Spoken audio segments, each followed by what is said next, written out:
Man, yeah, just wear the beanie. That's it. That's pretty solid. I feel good about that. That's a good way to start this. Get the attitude up high, you know. Good trade 2 J's if you could become Wolverine. Where are you getting all this information? I definitely heard some rumors about it. Are you still going? I get goosebumps thinking about it because it's like you can hear them get. The car, I was going to qualify and I was going to drive that out the racetrack. Just threw the hood over the ditch and Longest employee of knots. You did some digging there, huh? Look, we all enjoy wearing FD merch. I know I do. If I am not wearing a completely black outfit minus this hat that has about 100 different names for the color, teal, seafoam, whatever you want to call it. But when I'm not wearing this, what do I got on? FD merch, of course. So head over to shopfd.com. Use the coupon code podcast24, just the numbers. Don't spell it all out. Save yourself 20%. So that is shopfd.com. Get yourself some awesome merch, maybe a skateboard deck, maybe can we bring bucket hats back? Let's do bucket hats. Everyone go get a bucket hat. And if you do, let me know. And let me know that you save 20% by using podcast24 at checkout. All right, what's going on, everybody? Welcome back to the Outerzone, the official podcast of Formula Drift. My name is Jacob Gettins, and today we've got Mr. Kazuya Taguchi. How's that pronunciation? I am not good with pronunciations. So is it okay? Is there a better way to say your name properly? I think Kazuya is fine, but I think the real pronounce is Kazuya, not Kazuya. Like okay, Kazuya, maybe Kazuya. Yeah, that's Japanese pronunciation. But so less, whatever, like an easier way, like a Kazu or Kazuya, anything is fine. Okay, I'll work on that. I'll try not to make the U really, really long. Being from Canada, we often add U's to lots of different words, so I'll see if I can make that a little bit easier. But yeah, how's everything going? What do you got in the background, man? For people who don't follow you on socials, what are you working on? After the All-Winter last year, kind of like relax time, and I went back to Japan a little bit to renew my visa, and after I came back, I'm working on my regular job and my project car. Yeah, pretty chill right now, and I'm preparing for next season. Nice. Can we talk about your regular job? Because I think lots of people think Formula Drift drivers are just famous and that's how they make their money. I'm being race car driver only the weekend. But weekday, my main sponsor, which is UPGARAGE. I'm working for UPGARAGE, I think over 10 years. Since 2014. The UPGARAGE is, we have over 200 shops, retail shop in Japan. We are selling used car parts. Probably if you're a fan of the JDM scene, you might know the name.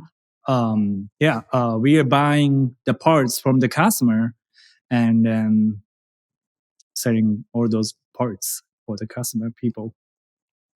Gotcha. Are you the guy everybody's calling right now for like R34 parts now that they're legal in the US? Yes, those are like going crazy. Like a Supra, 90 Supra. No, I mean 80 Supra, R34, like the FD also, S15, JZX. Yeah, it was, like the back then, S15, Nissan S15 was like spec R, the turbo one, like it was like 2,000, 3,000, but right now it's like 30,000. Yes. JDM scenes are going crazy. It's, I think it's so funny, just the fascination that North America has with like the Japanese car culture and like how obsessed we all are. I mean, we're in drifting, which is a Japanese sport by all rights.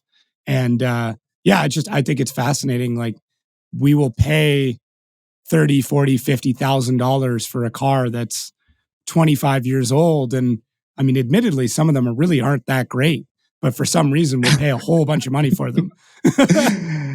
Yeah, like I totally agree. You know, like behind me, like there's a S15. Like those are like pretty, you know, like getting expensive right now. And if you pay like, you know, you just say like 30, 40,000, but it's old Nissan, 25 years old. You know? But we love it. You know. Yeah.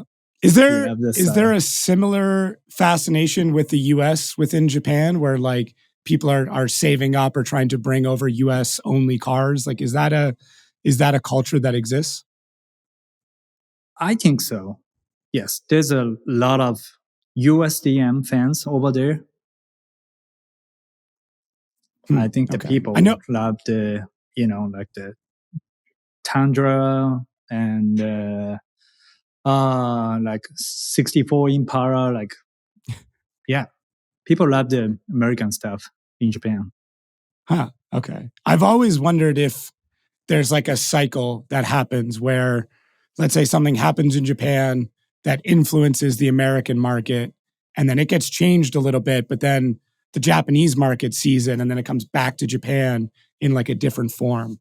Whether that's like, you know, body kits or something like that. I feel like is one of those things where early 90s Japanese body kits and then, you know, came to the US and they got changed and modified, and then they went back to Japan, and now they're like a different style again. Mm-hmm. It's just kind of rotated over the years. Yeah, I think so. And it's funny thing, like the Japanese people, yeah,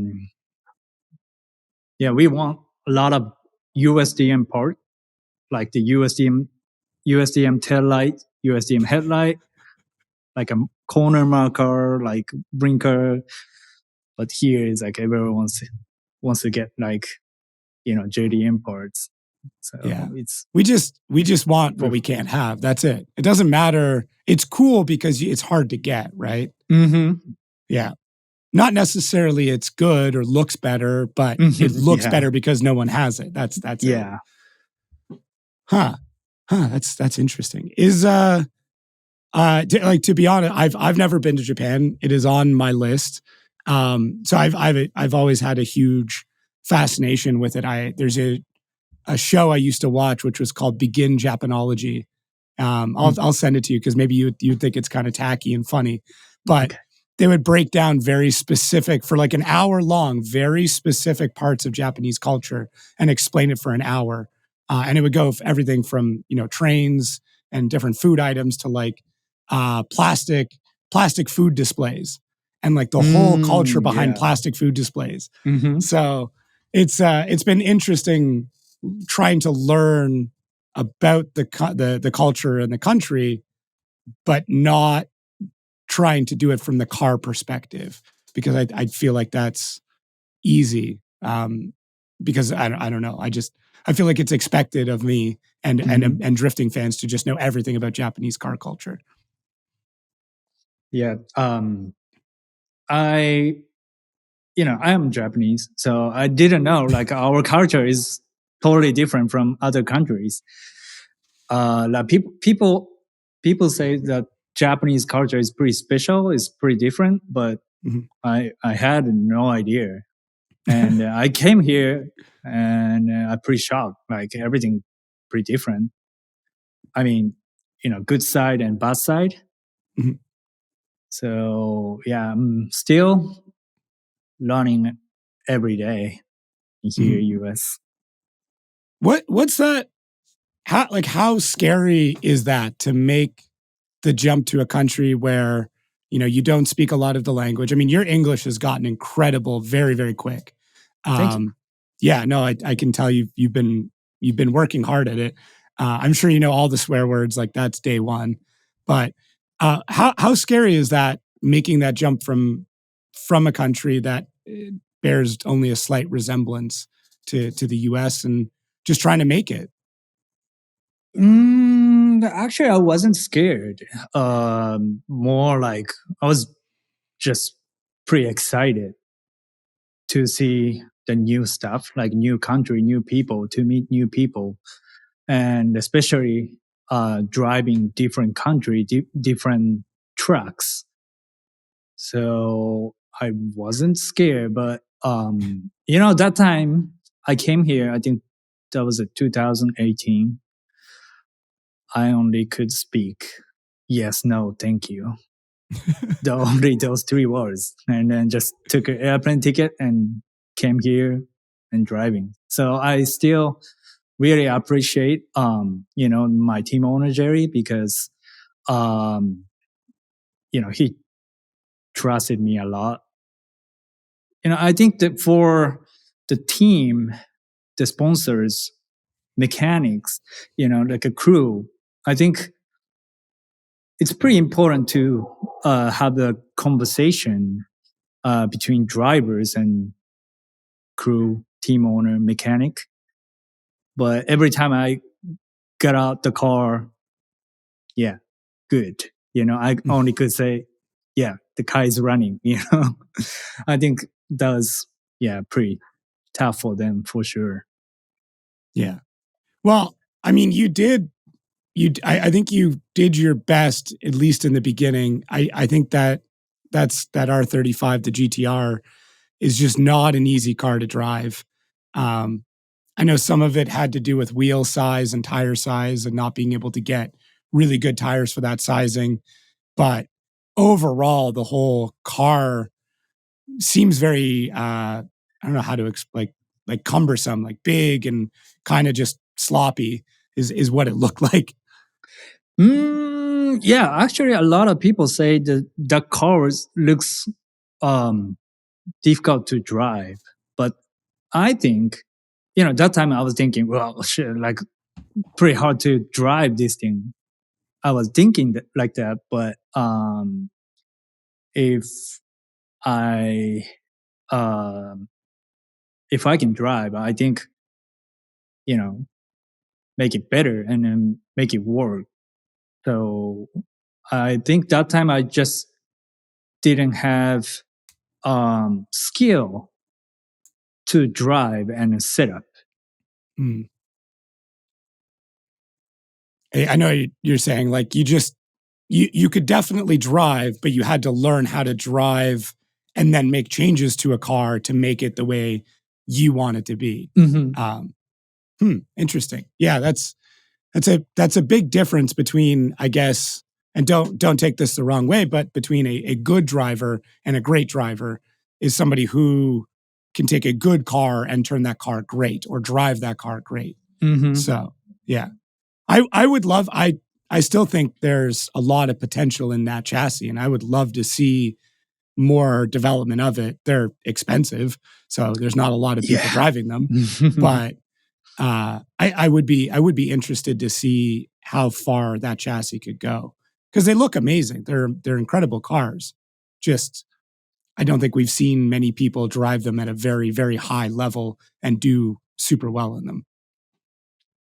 Yeah, actually, we are talking after 2020. Should we going back to GTR or should we build another car? Yeah, like me and Jerry would keep talking. But the one thing, the drifting, especially in the competition, like riding the wall and having the contact through the whole season. So like you mentioned it, like a GTR, like the subframe, like suspension component, and even the, like a body kit, it's pretty expensive. And not a lot of spare parts in the, like local junkyard or whatever somewhere, So yeah, then we decided to build the FRS, which I'm currently driving. Yeah. There's definitely more spare parts for that car than there is for a GTR. I mean, lots of kids buying them early and crashing them. So, a lot of minor front end damage. So there's a few of them kicking around. Is it how do you like that car? Because I feel like it's very divided on the opinion of the FRS, where the people who really like it really love it. And there's a lot of people who say it's not a competitive chassis because of wheelbase, because of suspension setup and stuff like that. But then we see drivers do well in it. Obviously, you did incredible in it in St. Louis. We see, over in Europe, they're absolutely dominating in a lot of cases. So how do you feel about that chassis? And if you can give some inside information as to how you've gotten it to drive so well. I mean, the first of all, I'm really bad at the feeling about the car. Like sometime in competition, like, hey, this alignment feels really good. Like the car feels really good. And then the guy, like the team checked alignment, but it's actually pretty beat up. Like, and then they told me, hey, the alignment pretty fucked up. And I'm like, oh, okay, but just leave it. It feels good, So the first of all, yeah, I'm really bad at it. But the first time Jerry told me, yeah, we will build the FRS. At that time, I was like, I never drove FRS before. I never drifted, and especially like BR powered, like no idea. Yeah. So I was really worried about how it's going. And the test day, we brought the FRS to the track, and then yeah, within 5 minutes, I realized the chassis is pretty good, and that combination is, yeah, I just loved it. FRS and then BR38. So before before driving the FRS, I was just worried about, but since once I drove it, I was really excited for the season, and feels really good. And a lot of people talk about the FRS doesn't have the big suspension stroke for the back, the rear.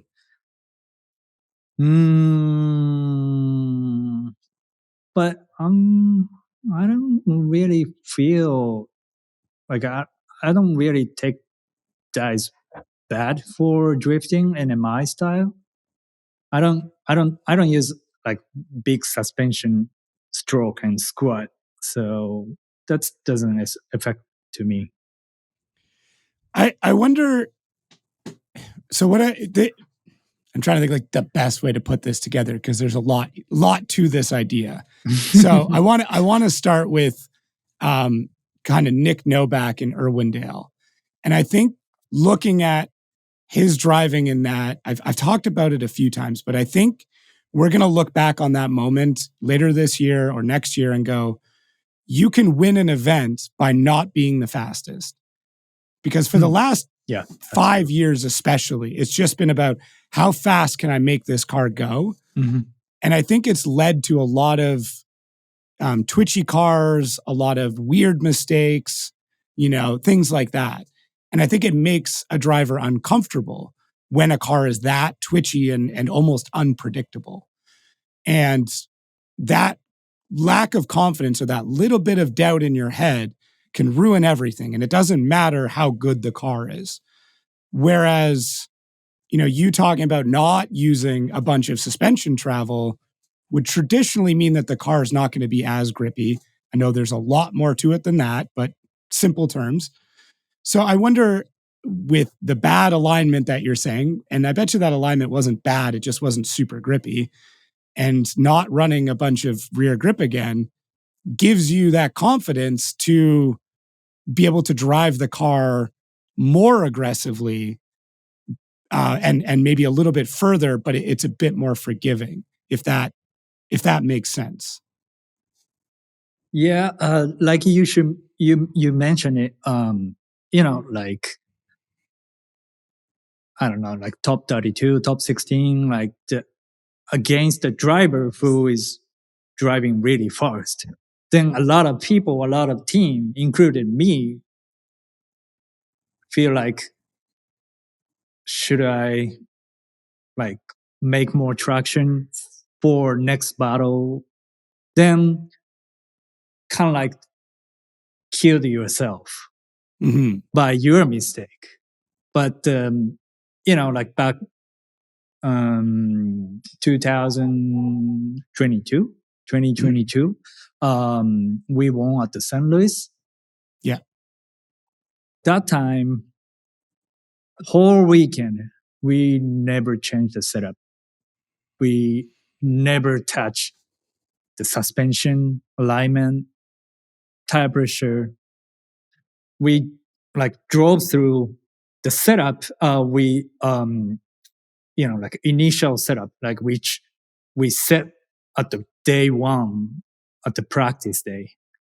So the Nick situation is almost same. Like he was keep like lapping same line, same angle, Yeah. very stable, consistent.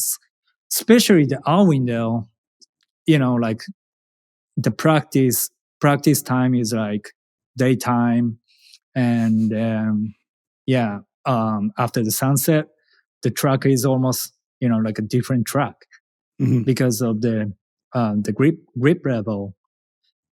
So it's pretty difficult decision to change the setup like every lap for like through the weekend, like keep changing the setup. I usually don't do like that. Usually the trying couple setup at the in the practice session, and talking about the setup between like the team owner Jerry and engineer. Then we just decide one or two setup for weekend. Yeah. And then I mean- also I don't Yeah. feel, I'm not picky about setups. So apparently. So, if your mechanic's telling you have a terrible setup and you're loving it, I think you're not that picky. So, I mean, the fact that you and Nick both coming from Jerry, having perfect events, like, and early in your careers too, like, early in your FD careers and in pro doing that, like that's saying it. There's guys that have, that are 10 plus years in that have never won an event, let alone qualified first and won an event. So I would be curious if, there's too much overthinking what needs to happen. And that's where the problem is, that, we adjust things. So we never, I say we, I'm not one of the drivers, obviously. But things get adjusted so much that you never get comfortable with the car. And then by the time it's ready to go, you have no confidence. And then you just don't know what's going to happen with the car. So yeah, I'm very curious if we see a bit of a change moving forward. But I mean, I don't know, because you look at, Matt Field or Chelsea Denofa, those cars get adjusted a lot.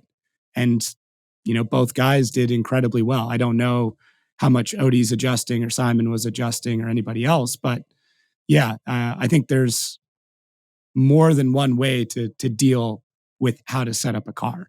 And I don't know what one's right. Because it's just interesting that you cannot change a car, have a perfect event, and then an RTR team can make an adjustment every single run and have a perfect event. So it's like, what? Why? How does that happen? I think there's no answer, and like the team, which can change a lot, like trying a lot of setup. I think those teams already have the data from the past or from the testing. But the one thing I really don't want to do is trying new setup in the race, like for the top 16. This setup we want to go, but we never try. So it's like a gamble. I usually don't do like that thing anymore. Before I did.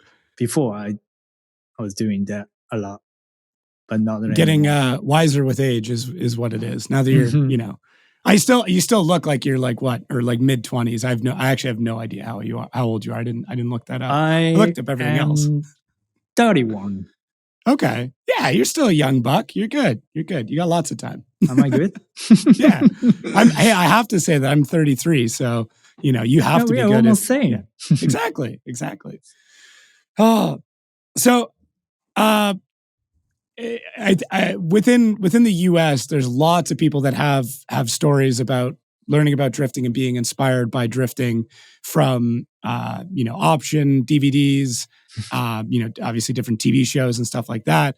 But in my research, I found out that you kind of got your start with Sega Rally, which is a little bit different than what I was expecting. But I think the Sega Rally, I think I was playing the Sega Rally when I was 3 years old. Yeah. Yeah. That's crazy. Now, was that like Sega handheld, like on a Genesis, or was that like in an arcade?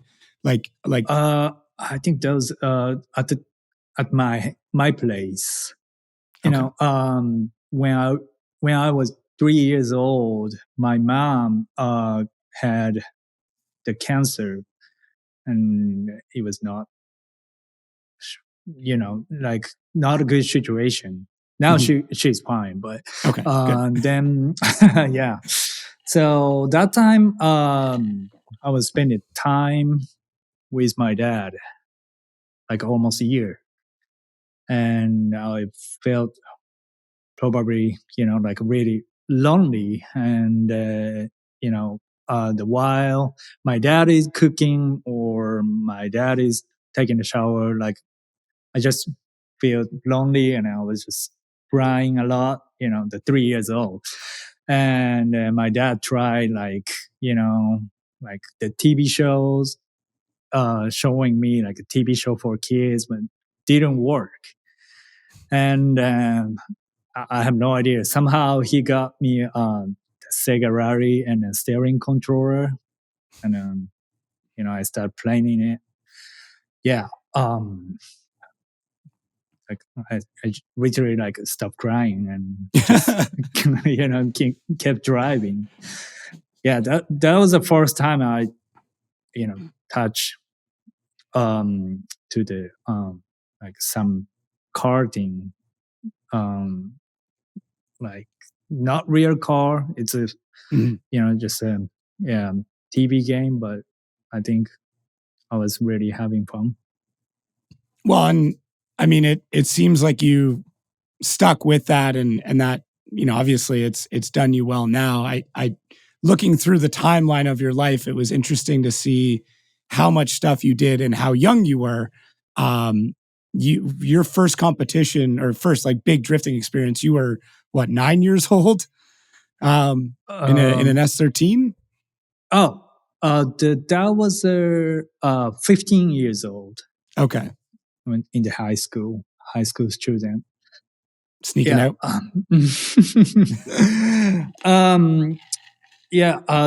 think the 9 years old, that was the first drifting experience for me. My dad's friends was actually a drifter, and then he invited me like some local drifting event, and I got the experience to ride with him, and yeah, I fell in love in the drifting that time. Like I was going crazy, like I really wanted this, but 9 years old, so I didn't have like of course, no driver's license, but I was just kept dreaming, become a drifter. And, in Japan, like we can get the driver's license after 18 years old, not the 16. But I couldn't just wait it. Become 18 years old and 15 years old, I got some drifting car. I think that was a Toyota SC300 here, Soarer. And start learning drifting on the snow. That was 15 years old. 15 years ago. You got to live like a fantasy of so many people like within the drifting community. It's like teenager, drift car, in Japan, like I'm sure it's a little weird for you. Like, we talked about the kind of the obsession with Japan where it's like that story, being a teenager, drifting, back roads of Japan in the winter kind of thing. Like there's literally TV shows and comic books and games and stuff about that. And like, that's what you did. That was your life at one point. It's wild. Yeah, probably. Yeah, but I don't know. I didn't have any, money budget, and I don't have any, like rich parents. But I definitely had the big passion for drifting. Like just one thing. Like I just want to drift. Like it's same as now, but like reading the magazine, like Drift Tengoku magazine, like video option, like keep watching it. Like I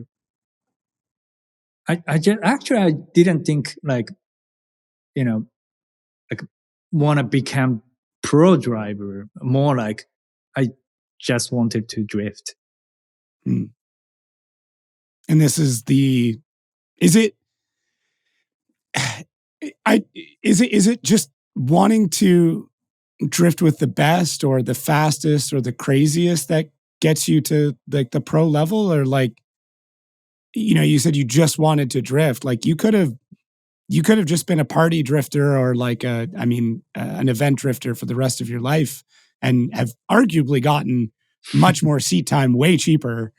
So what pushes you to make that jump to pro and literally go to a different country to do it? I don't understand it. And maybe that's why I like doing this show, because I get to like dig into your brains a little bit. Cause like, it's crazy to me to think to like put your entire future on the line to do this one thing. Like it doesn't compute to me. Yeah. I'm still, like the party drifter, I really love those, things. But, when I was 15 years old, I went to the like local drifting competition. Then, 15 years old, no driver's license. And then the kid is drifting. And then the people like around me, like also the spectators, also the judges were really like, a lot of eyes to me. And then at the qualifying, I just spun out. Darn, like I couldn't even pass the qualifying. So that feeling, like I was beginner, but also at the same time, bit embarrassed because a lot of people were watching me, and then in front of those people, I just spun out and darn. So that moment made me think like I want to be more better, and that feeling never ends. I'm still thinking I want to be more better. like every lap. Oh, I think, I could be better at the Outerzone 1 or 2 or like never end.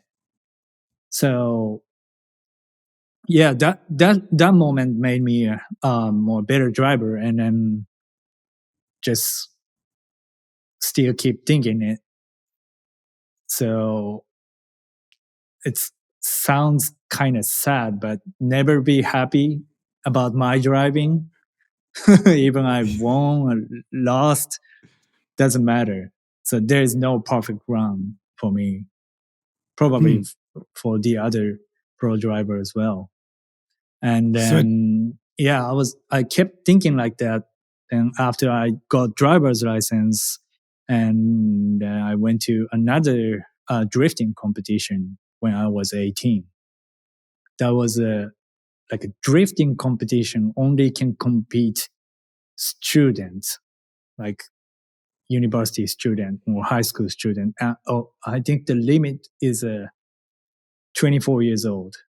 So can compete under 24 years old people. And I'm not sure, somehow, probably because it was a rain, I had a lot of experience to drift on the snow. The rain is more easier for me compared to snow. And I won that competition 2 times, 2012. No, my bad. 2011 and then 2012. And there's one company was sponsoring to that competition, which was UPGARAGE. And then UPGARAGE offered me, hey, you have a lot of passion about the car. Maybe you should work for us, like for UPGARAGE. And I said yes. And next week, and the UPGARAGE CEO wanted to talk to me, and he just offered me, like, you want to compete like D1 lights, like under the D1 series, to get the D1 GP license. And if you can't get the GP license within 1 year, you're just a regular employee, bit good at the drifting. But if you can get the GP license, we can sponsor you.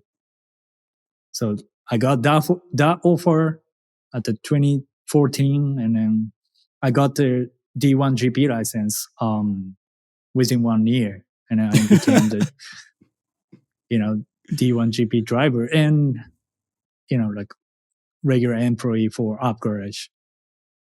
Yeah. Next thing you know, you're living in a tiny apartment above the garage, and you just live and sleep and breathe drifting all the time. Yeah.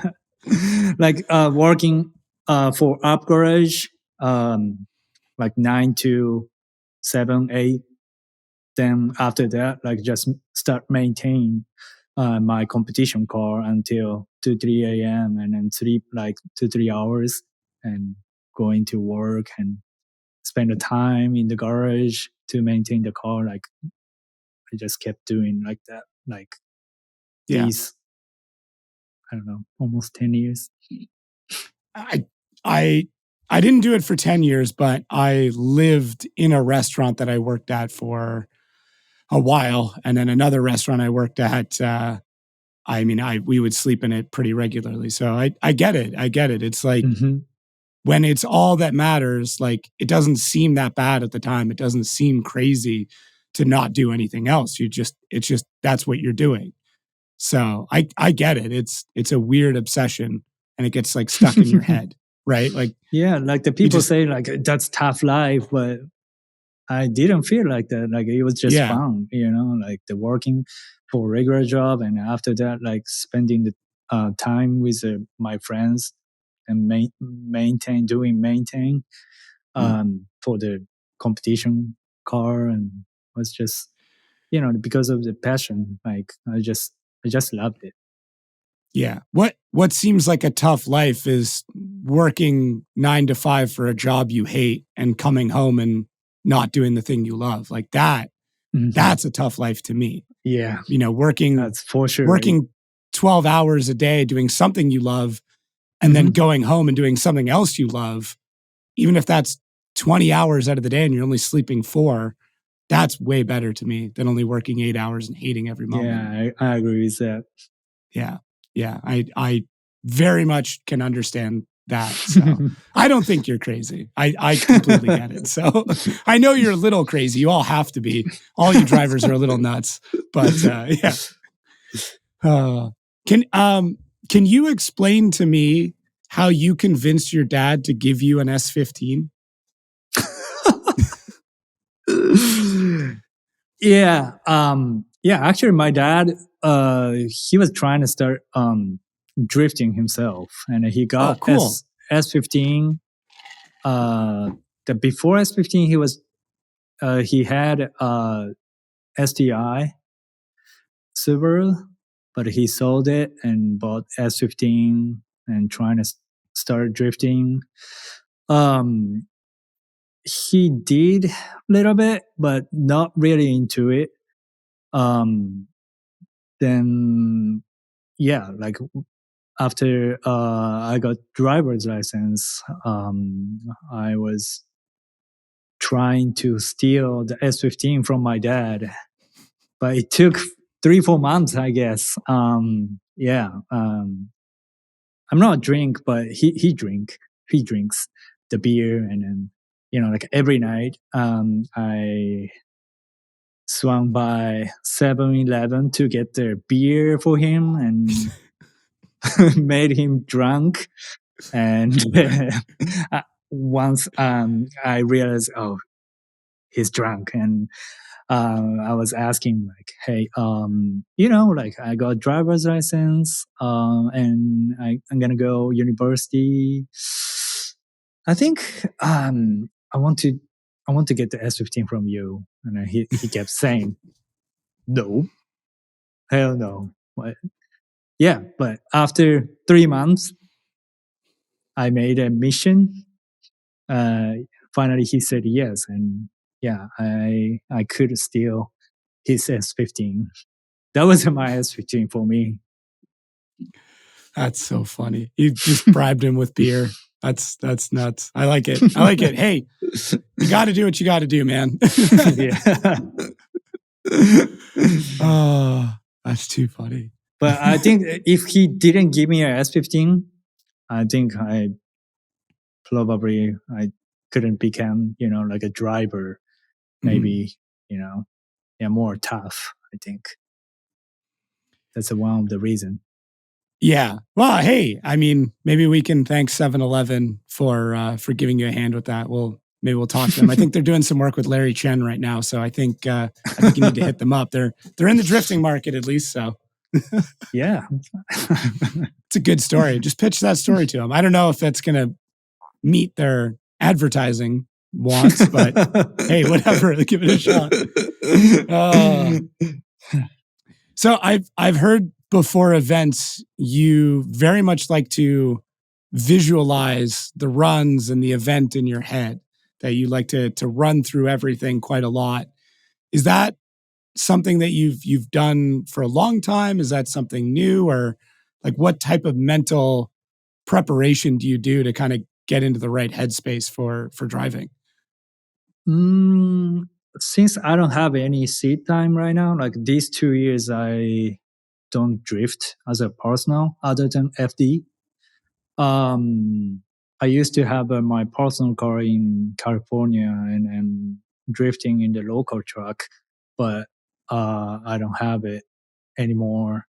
And the project car behind me takes forever, never finish. So I don't have You're any too meticulous. You want, I've seen what you do. You want everything so perfect. I get why it's taken so long. I'm not sure why, like never finish. Yeah, maybe, like you said. But I'm working for this car like almost everything myself. So I'm not pro builder. I'm pro fabricator. So took a long time. But anyways, since I don't have any seat time, so the imagination, like the driving in my head, is pretty important for competition. Like before, when I came here, 2018, like every driver is right here, and I am a challenger from Japan, right? So top 32, 16, like my mindset was like, I'm going to go 120%, 150%. I'm going to going to enter to the first corner faster than ever. I never tried. Like my mindset was like that, like, because I was thinking otherwise I can't never beat them, because other drivers, everybody is pretty good. So then ended up like every single time, every single battle, like me making mistake myself and then killed myself, and then I kept losing. So I think around 2020 season, start thinking like push to the limit more or over the limit in the practice. And in the qualifying, in the battle, I started driving minus 50%, minus 10% from practice. Then you're not going to miss that because you're not driving 100%. Mm-hmm. But at the same time, I also didn't want it because every single lap I wanted to drive over the limit. Not for the judges, not for the win or lose, not for the battle, for the spectators, for myself. But like, I think I found out like the balance, like not pushing too hard, but not also showing boring driving. Yeah. So then it is important to imagine, to drive in my head, like thinking about a lot of situation. If the lead driver did clutch kick initiation for next time, or handbrake, or like just, kept imagining. And also the world is, social media world right now. A lot of drivers are posting their driving and onboard footage, so we can get a lot of data from social media too. So like before I'm driving, I just sitting in the rig, just relax and keep watching my driving and other people's driving, and closing my eyes, and like all of the timing, like upshift, downshift, the handbrake. Like since I don't have the seat time right now, like I'm driving the simulator and in my head. But that's actually pretty important for competition. Look, I'm planning on attending every FD event this year. And if you're planning on attending any of them, I've got a little secret for you. Save some money. Use FD Podcast at checkout. Save a couple bucks. Times are hard. Might as well save a couple of dollars. I don't know what you're going to do with it. Go to the dollar store, get yourself something. You used to be able to get 3 things, but no. Now it's just one thing, maybe. But either way, that's like a free thing. So FD Podcast at checkout. Save some money.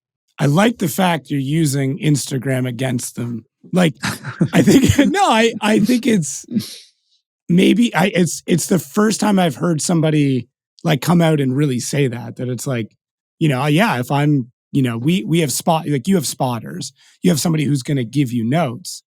But if a driver's already put out a bunch of videos about what they did in practice or in qualifying, like especially with a foot cam or interior shot where you can see what they're doing, like, why wouldn't you use it? Like, why wouldn't you look at that and go, oh, this is how he's initiating. Yeah. My spotter told me that. Now I can see from the inside of the car where he's initiating. And then that means when I get to that point, I should be initiating. And then I'll be right on their door. And cool, done. Yeah, sometimes It's a lot of time doesn't work, but also also a lot of time works as well. Yeah. But you rather have that information than not have it, that's right? the point. Pretty important. Yeah. That's smart. I mean, I don't know why I didn't think of that ahead of time, but yeah, I think that's fairly good because people watch their qualifying runs from the live stream. But yeah, I don't know if I've ever really heard somebody come out and just say, yeah, I just go to their Instagram and check their videos and their stories and watch from there. So good to know. Like, I wonder if somebody's going to start screwing with you now.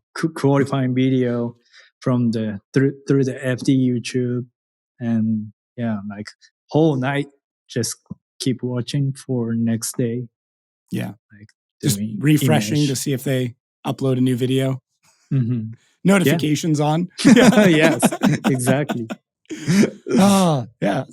I mean, take all the data you can, right? I mean, might as well. So do you still think that beginner drifters or grassroots drifters shouldn't be allowed to have a handbrake or angle kit when they start? wait a minute. So, like, where is those information coming from? I have places, man. I talk to people. I'm not sure I'm sweating. Yeah. You said you were nervous. I guess I should have warned you a little bit. For the beginner drivers, I think they should not have the handbrake, hydraulic e-brake, and an angle kit, and a big power. Yeah. Is that just so you learn the basics? You learn how to deal with a car when you don't have those things? I think I'm just an old guy, like old school, learning weight transfer to work the OEM handbrake or learning weight transfer to initiate. Like those are pretty important for drifting. Even if you became like expert, like driving 500 horse, like 600 horsepower car, doesn't matter. Still, you need a weight transfer, like other than handbrake initiation. So I think that time when you're beginner, like when you just started drifting, I think that's a good time to learn every single basic stuff. So if you have the handbrake from the beginning, it's just too easy to initiate or switch back. Like those stuff makes you easy to drift. I think you can drift, but I think it's without a style. So that's why my recommendation is not getting the handbrake, hydraulic handbrake, and then big angle kit or something overbuilt, like big horsepower and dog box, or for like a beginner driver or someone who just started drifting. My stepdad is a carpenter. Like he makes like big kitchens and stuff like that. And whenever I would go into his shop and I'd want to make something for a project, he would always make me use all the hand tools. And I was always told, like, you need to know how to use all these hand tools before I'm going to let you use the big saw, because you may be somewhere where you don't have that big saw. So you need to know how to use a hand tool. And it wasn't until like I was older that I actually appreciated that. Cause like, when you're 13, you're just like, hey man, screw off. Let me use the saw I want to get this done with, right? Like Yeah. I just want to do the project. And like looking back now, it's nice to know, I mean, that I can utilize those tools. And I think it's very similar in drifting where, I talked about in the Reese podcast about Chelsea, his last run not having nitrous and, having to get that Mustang around with 400 less horsepower. And you watched him use all these different techniques like weight transfer. I mean, that dude had to have clutch kicked 100 times to get that car around the track. Yeah. But like he used all these other techniques because he couldn't just power through it. And, there's potentially a whole generation of drifters that are coming up that may or may not know how to weight transfer properly or never had to, drive a 200 horsepower car or drift a Miata or MX-5 or whatever, like all these. Those are pretty tough. Yeah. Yeah, they're terrible. Like it's. But you can really learn like good technique. Yeah. To drive with them. If somebody masters a Miata, there's very few cars that they can that they can't get into and immediately. Like they can drift anything. Yeah, 8086, like Corolla, same thing, right? Like you learn on that, you drive that well. Everything after that is cake. Like it's easy. So yeah, yeah, I think so too. And I'm just really sad. The people just started drifting, and then just like short term basic drifting practice like figure eight and donuts, and then they feel bored and into the truck and they smash their car, and then they feel like, oh, this is not good, not for me, like this is too expensive. Then they never came back. That's the one thing I really don't want to see. Like that makes me really sad because like I want people to enjoy the drifting as well. So like I'm saying to the people, like not getting the, like not doing overbuild stuff, and probably it's boring, but keep doing like super basic stuff like donuts, figure eight. If you say figure eight, probably a lot of people imagine like just put 2 cones and then doing 8. But you can also have 3, 4, 5, 6 cones. And sometimes second gear, first gear, bigger circle, small circle, with a handbrake, just doing figure eight with one hand, no foot brake, or like stable acceleration, or a lot of skills you can get from basic stuff. So I think you have to do it until you can't get it wrong, right? Like that's the difference. Like don't practice until you get it right. Practice until like you just don't get it wrong ever, or as little as possible, and then move on to the next step. I just think it's very easy to want to move to the next thing and get that next bit of gratification, that next bit of hit of adrenaline, because I mean, I think that goes with a lot, like guys that move into high level competition really, really quickly. That it's really cool to hear about a guy that's like 2 years in that has now got their pro spec license and they're driving pro spec and whatever. And we hear about those guys that do that. Those guys, I mean, guys and girls that do do really well.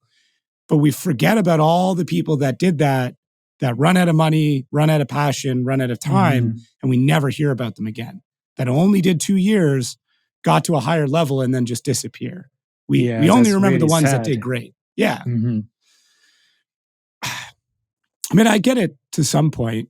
Like you want to be the best, so you feel like you need to move up as quick as possible and jump through the ranks. But you I totally understand. To learn. Like you want to like do like third gear entry, like reverse entry. Yeah. At the day 2, but that's impossible. Like, after a lot of learning, like basic technique, and then you can make own style, own drifting style. Well, I think you can win a lot of battles with just basic technique, right? Like really in pro-am and some prospect battles, like just not screwing up is all you need to do. Like that's it. It's less about in a lot of cases who's more. It's more about who's more consistent as opposed to who's faster or who's got more grip or more angle. It's just like, can you get around the track and not make a major mistake? So, yeah. But I mean, it's learning, and we're in a period of huge growth and drifting. So I'm happy that there are people that passionate to do it. So, so there's always the huge debate between Japanese drifting and US drifting. What was like the biggest like difference that maybe you weren't prepared for or didn't really understand until you started, drifting in the US? I think the driving style is pretty different. Also, I think the difference of the tracks makes the driving style different too. And Japanese style, if you think about it, like your maximum speed is the entry. But sometimes here in US is like after the entry, you're gonna raise the speed, gain the speed in the drifting. Right. So usually Japanese track is like first entry and slow down the car a lot, then driving through the apex. But here is more like big angle and still going faster with a big angle. I really surprised the one thing when I came here, like the big angle, that means not faster drifting. That's what I was thinking. But actually here, having big angle and then still really fast. So that's the point I really didn't understand when I came here. We don't have like that. It is very, very different. Like, and that's why I always struggle with the debate between the two styles. Like people are like, oh, this one's better than that one. And I'm like, I don't think either one's better. I just think they're different. And you watch them for two different reasons. Like that's it. There is significantly more style in Japanese drifting, in my opinion. And there's significantly more speed in American drifting. And European drifting kind of sits somewhere in the middle. And it's like, it is more of a hybrid of the two than, and I mean, like, then there's like New Zealand drifting, which is a little bit more like Japanese drifting, but like kind of crazier. Whereas like Australian drifting is just being crazy, like it's, I go like, I think of like Luke Fink and like crazy backies and stuff. So like, you have all these different blends, but like they all provide something different to the sport. So comparing is very difficult. Yeah, I think there is no like which one is better, but for driver perspective, I think the driver can handle both style or the style between the Japanese style and the American style. Like you can change the style for each competition or each country. That's pretty good driver. Yeah, I think. I personally. Yeah, think. I agree. It's pretty tough to do both. Like I can do like like American style drifting, but not Japanese style. Like the other way around is same. Like handling both styles. Do you like go back to Japan and drive, and then they like make fun of you for driving like an American? Like, is that a thing that happens? No, I don't think they don't laugh at me, but definitely my driving style changed a lot after moving here. I could see that. Like maybe just like party drifting, you just keep outrunning everybody and they're like, hey man, like what are you doing? Like wrong country. Slow it down a little. Yeah, but I still love the big freak initiation, like quick switchback or those kind of taste of the Japanese drifting. And like a couple years ago, the FD started like X Factor point. I think that that rule, that judging regulation, made us to do like having little Japanese style into the American drifting, American drift series. So I pretty like the. Personally, I like the X Factor point. I think judging. If they put more points towards like rate to angle, I know that's within judging consideration, but if they made that like more points, I think we would start to see more of that Japanese influence there. And I mean, it would slow down cars a little bit because if you snapped angle really quick, it is going to scrub speed. So maybe it's always interesting to see judging changes and then the driving styles move towards it.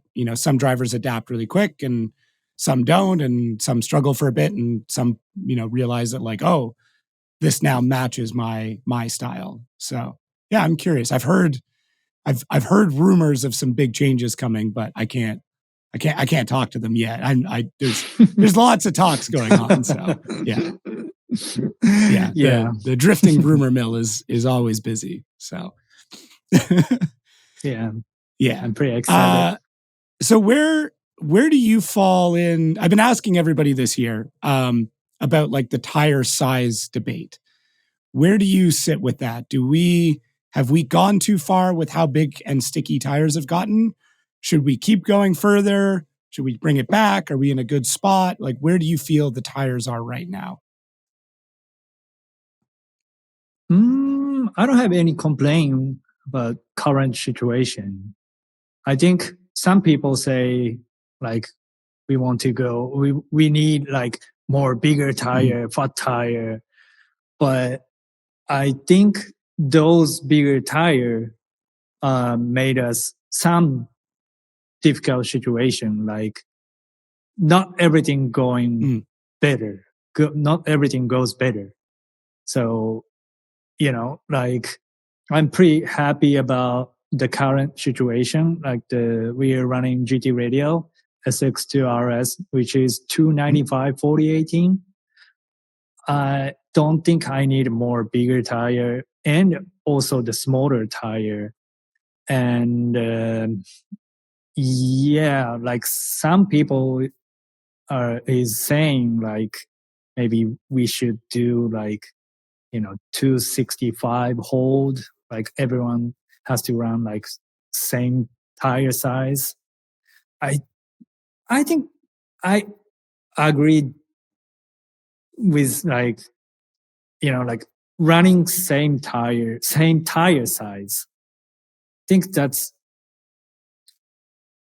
it will makes us pretty like interesting situation. I think if you see like motorsports, let's say Formula One, they don't run like this team is bigger tire, this team is like running smaller tire. They don't do like that. So I'm not I don't agree with like getting smaller tire like 255 265, but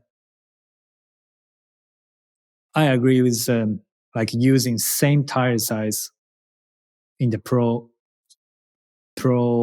category. Okay, I think. Hey, there's no wrong answer here, so you're good. Don't worry.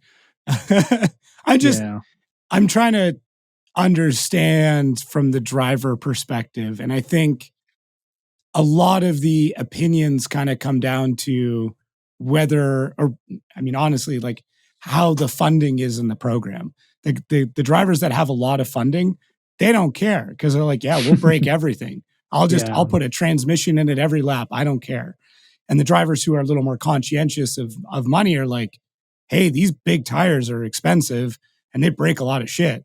So like if we could bring that back a little bit, then I could run more and I could drive more and potentially be more competitive. So yeah, I'm not saying you fall into either one of those camps, but I'm just that seems to be the trend that I've seen. But like we talked about, like at the beginning, you know, like not the driver who has stickiest tires so always win. Like the more Right. like consistent or more controllable, or for any situation like rain, like night, day, like difficult track or whatever, like any reason. So we don't need to go like, you know, like the tire needs to be too sticky. That makes us like more difficult. I think right now, like current situation, I'm pretty happy about. Okay, cool. Is there a track in, I mean, maybe let's say outside of the FD circuit that you would love to see FD compete at, whether because you think it would just be cool or because it would just screw up all the FD drivers? Wow, that's pretty difficult question. If possible, like Minami, Ebisu Minami, there's no longer available to drift it. But sad. That track is really fun. And also Toge coast, like not specifically like Ebisu Toge, like, you know, street of the Toge we can cross down, and then like something like tiny and like, let's say like busy track, like a lot of switchback, like, yeah, just to see what would happen. That'd be interesting. Yeah, it's gonna be fun. I think, yeah, I know a lot of people like, I mean, maybe that's why you did so well in St. Louis, is because of kind of the way that track is built. You know, it is technical. It is a lot of throttle input, you know, depending on gearing, you know, a fair bit of shifting. So, and it, I guess, is a little, I mean, it's hard. It's not super Japanese because like you do initiate fast, but then you slow down really quick, but then you have to get back on throttle and speed up again, but then you slow down again really quick. Like, I know a lot of people aren't the biggest fan of it, but I've very much grown to like that track just because it really messes up a lot of drivers. Like who you think is going to do well. Yeah. Pretty tough track. But I'm seeing different reason from the people, which is, you know, that track, there's two important area, let's say zone, which is Outerzone 1 just after the entry, and also the last Outerzone before the finish, right? Yeah. Both zone for right-hand drive driver, we can really easy to see the edge of the track. I think that helped me a lot. Especially the entry, like if you into the dirt, you're never gonna come back. If you like, you really need to focus edge of the track, like between the asphalt and dirt or grass. And also the Outerzone 4 is like they had the rumble strip this year, but also, you know, you gotta really be careful around between the rumble strip and the asphalt. But for us, it's like pretty easy to see. That's right there. Like just, you know, like in front of the driver's side. So yeah, it is a technical track, like kind of Japanese style, but also the both zones, two zones, pretty easy to see for right-hand drive car. I hope they don't change for next year. I don't know. I honestly don't know. I haven't heard anything major about track changes. So, but we'll see. I mean, new judges, and the judges do have a fair bit of input on track layout. So you never know. We never know. Never know. Yeah. The right-hand drive thing is really interesting. Like, do you think it provides an advantage with things like smoke or ability to chase at certain tracks? Like we talked about St. Louis. There's a couple of spots I could see right-hand drive really helping. And then there's some situations where I think it would really suck because you're kind of in the pocket right next to the smoke, like just more or less taking it in the face. Like, how do you deal with that? Wow, that's like pretty, some place like let's say, the Arwindale at the Forest Yeah, I was just Bank, gonna like say a high bank. Irwindale, you're in the smoke forever. Like almost 10 seconds in the smoke. That's pretty tough situation for right-hand drive. But also, if you change the line a little bit after the coming of the bank, I can easy to see the inner creep after coming off the bank. So yeah, I can't say like which one is better or like advantage, because like in this track, like at this point, pretty hard to see for right-hand drive, but easy to see for like after this corner or whatever. So yeah, can't say like that, but the Arwindale is definitely the hardest bank track for me. You definitely have a nasty transition in that inner clip too. I feel like you have a lot of fun with that transition point. Like it just, like thinking back to seeing you run that this year, I was like, oh, like this, you were hucking big angle real early to get past it. And then like, it seemed like the moment you got past the cone, you were already trying to whip the car back around to then get set up for the second outside zone. So yeah, I guess I was having fun, but Novak was better though. Yeah. Oh man, something Jerry Yang's doing, man. He's just like transforming you guys. It's kind of cool to see. I'm excited. I'm very excited to see what else he can do. And I think obviously he's incredibly intelligent and really understands how to set up a car and work with you guys. So I think that's one of the, like, there's been a lot of talks about getting non-drivers on the show, which is I very much want to. And he is on the short list of like non-drivers that I want to get on and pick their brain, because he's got a lot of knowledge that, and like, I don't think enough people talk about Jerry Yang. Like I think Steph Papadakis gets like, Steph Papadakis gets a lot of love, which is 100% deserving, but like Jerry's done incredible things for the sport. So yeah, I think so. And he's also having like really big passion for drifting. Yeah, like still doing like same thing like past 10 years, like start working in the morning and then until late night every day. He has no holiday, like no weekend. You have to. I mean, if you want to get to that level of greatness, like you just have to. Like you have to be working when everybody else is asleep. Like that's how you get ahead, right? Yeah, sucks. I mean, but if that's what you're striving for, then you have to. So yeah, I think so. Yeah.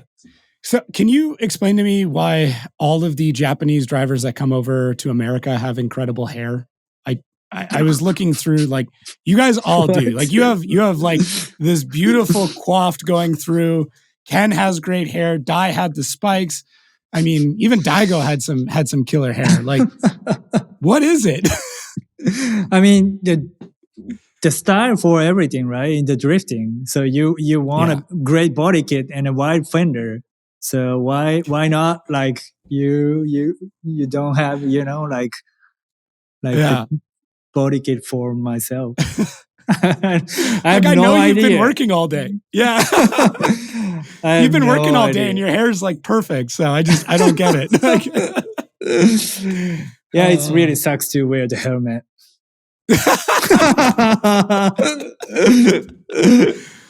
Oh man. I don't know. All right, I got a culture thing. Yeah? Yeah. Like Japanese hair culture? I think so. Yeah, I have no idea. But some people actually, the just told me that, like Dai, Cam, me, like Yeah. why you guys like the hairstyle is different? Yeah. I have no idea. All right, I'll take it, man. You keep rocking it. I'm excited to see style. what hairstyle you go for. Yeah. Should do a throwback. You should do the visor with the spikes just like Dai for a round just as a throwback. I think that'd be hilarious. During driver introductions, if you did that, I would die. That's amazing. Yeah, I need to send him the message to get the approval. Gonna get side up. I try not to dive into too much drama on the show, but I want to touch on New Jersey this year with you and Dean Carney. Because I think that got completely missed because of the Chelsea Denofa incident. I was right there when all that went down. And I mean, for being a very quiet man, you get real scary when you get pissed off. It was it was quite an intense situation. But I just didn't want... I'm assuming you guys are good now. Yeah. We are pretty completely good. Like that time, I just didn't want to wait for him to show up our rig. So after that battle, I just show up to his rig and talk about what's going on, like what's his perspective and what's my perspective. Like I just wanted to share, like not trying to make the argument. Like I just wanted to know. Yeah. Why he's mad. But I totally understand because, like if you lost, you're done for the weekend. So every single round is pretty important to like myself, for sponsors, for the team, for career, like for everything. So I totally understand like someone who upset for the result for the battle. So I have no complaints. It was entertaining. I like I said, I got to see the whole thing. I was shadowing Lorette for the weekend, so I got to kind of stand there and get to see it all go down. But it's always cool to see you guys like get passionate, and it's good to hear that you guys are good now. I mean, there's a lot of those upset moments that like I think general fans don't get to see, and I don't know. I don't know if we should document it more to show how passionate it is, or or just keep it like you got to be at the event. Yeah, actually, that's the motorsports. Like it happened because we have a lot of passion for doing like that. Well, and it's stressful. It's intense, right? Like it's a high stress situation. You're driving 1,000 horsepower cars inches away from each other, where one bit of contact can cost you tens of thousands of dollars. And like everybody's there to win. No one's showing up just to have fun. Like having fun happens, but like that's not why you're there. You're there to beat everybody else. So it gets a little crazy. So but it was kind of cool to see you not the very quiet and calm Kazuya that everybody knows. I'm usually like trying to be, relax and chill, like in front of the people. Yeah. But, that time I just couldn't hold it. And also I wanted to know what's his perspective, because I thought I did right thing to do to save myself and my car. But he thought I like let off the throttle the purposely. So that's like a misunderstood both each other. Yeah. That's just everybody's there's three sides to every story. There's your side, his side, and then the truth somewhere that's like in the middle, right? Yeah, but I think he still don't forgive me, but but we are pretty fine. We are good. That's good. Yeah. Dean's a good guy. He's just loud. He likes being loud, so it's fun. Cool. Did he on this podcast with you? Yeah, I did. He did a while ago. I don't even know if they're all starting to blend together. I think we talked about it briefly, but I can't remember. Someone else. People, it sounds stupid, but like people who listen to this show probably know more about this show than I do hosting it. So, Big fan. Yeah.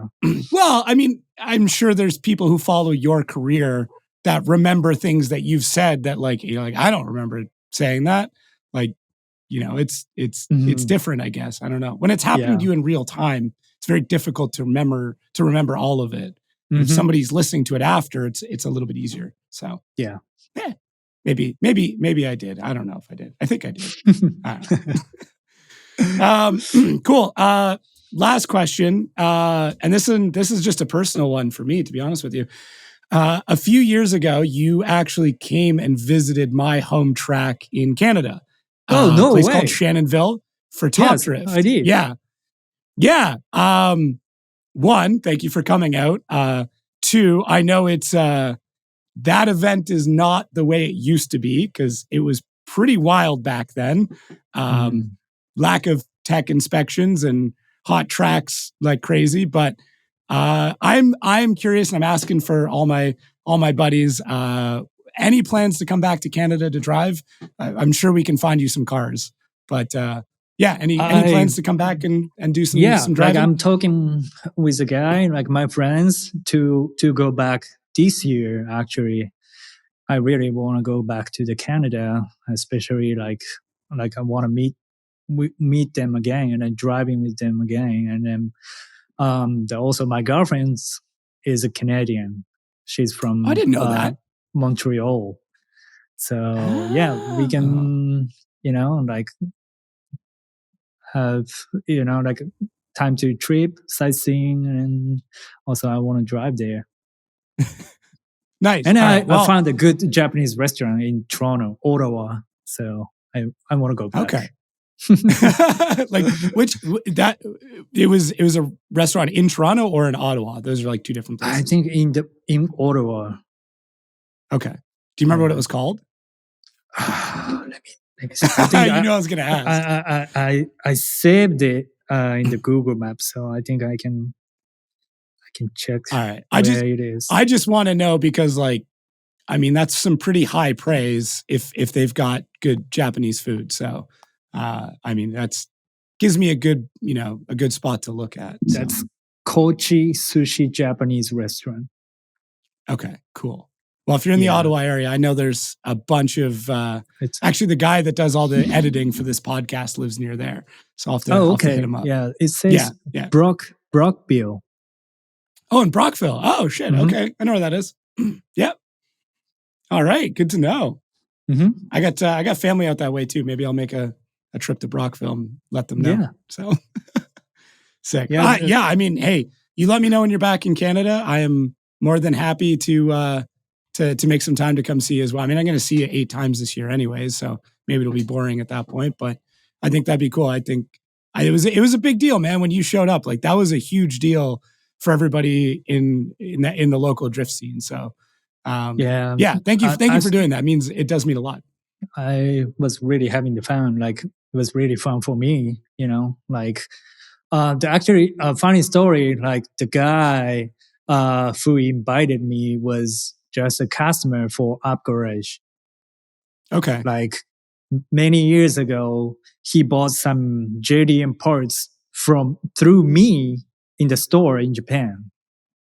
And he, like after I moved to US, and then he hit me up like, hey, I know you're like, you moved to US. Hey, why not coming to Canada? And so, that was interesting.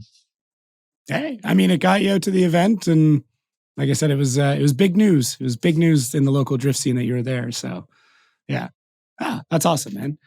Well, thank you for doing this. I'm glad we got to. I know you were a little nervous. I think I only threw a couple hard questions at you, so you did good, dude. Thank you so much for doing this. I'm glad that we got to. I mean, it's super cool learning about your background and educating myself a little bit more on it. And yeah, hopefully we can get you back into Canada and do some more driving. We'll, give you the full Canadian experience. I think it's cool. Your girlfriend's Canadian. I had no idea. Yeah. I think I can speak French a little bit. Ça va? Really? Ça va is French? No, like Ça va? only few words. Yeah. I won't even try. I can speak some French, but it's probably so terrible that all my French friends will get upset that I even try. So, I'll leave it there. Cool. Yeah, it was really fun. Good. I'm glad. Like I said, I knew you were a little bit nervous, but it was a good time. I had a blast. So sick. Anything you want to wrap up with? Anything you want to leave the show with?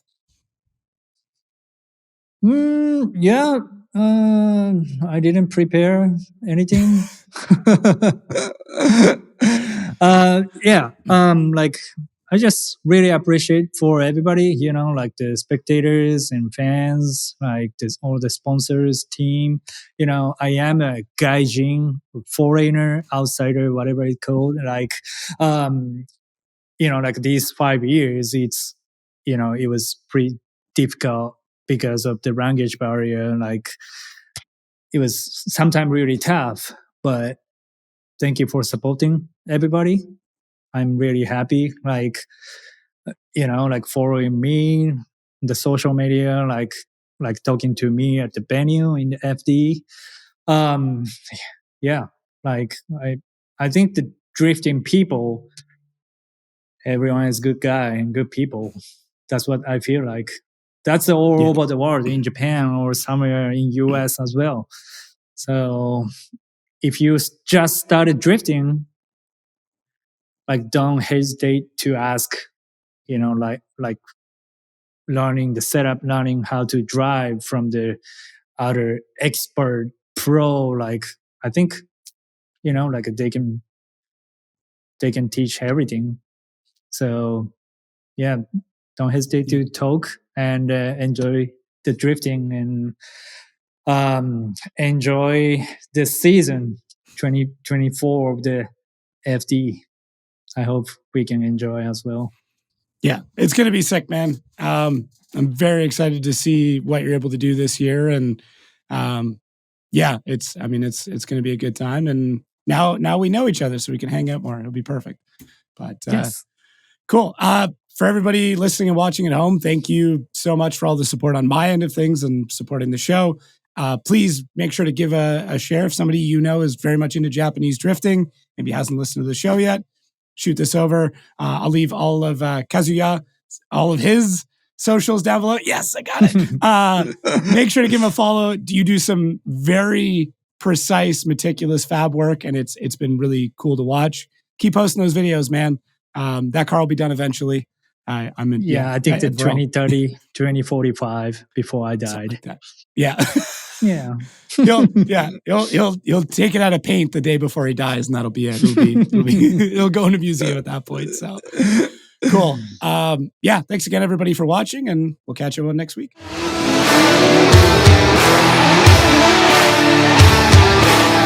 Oh, no!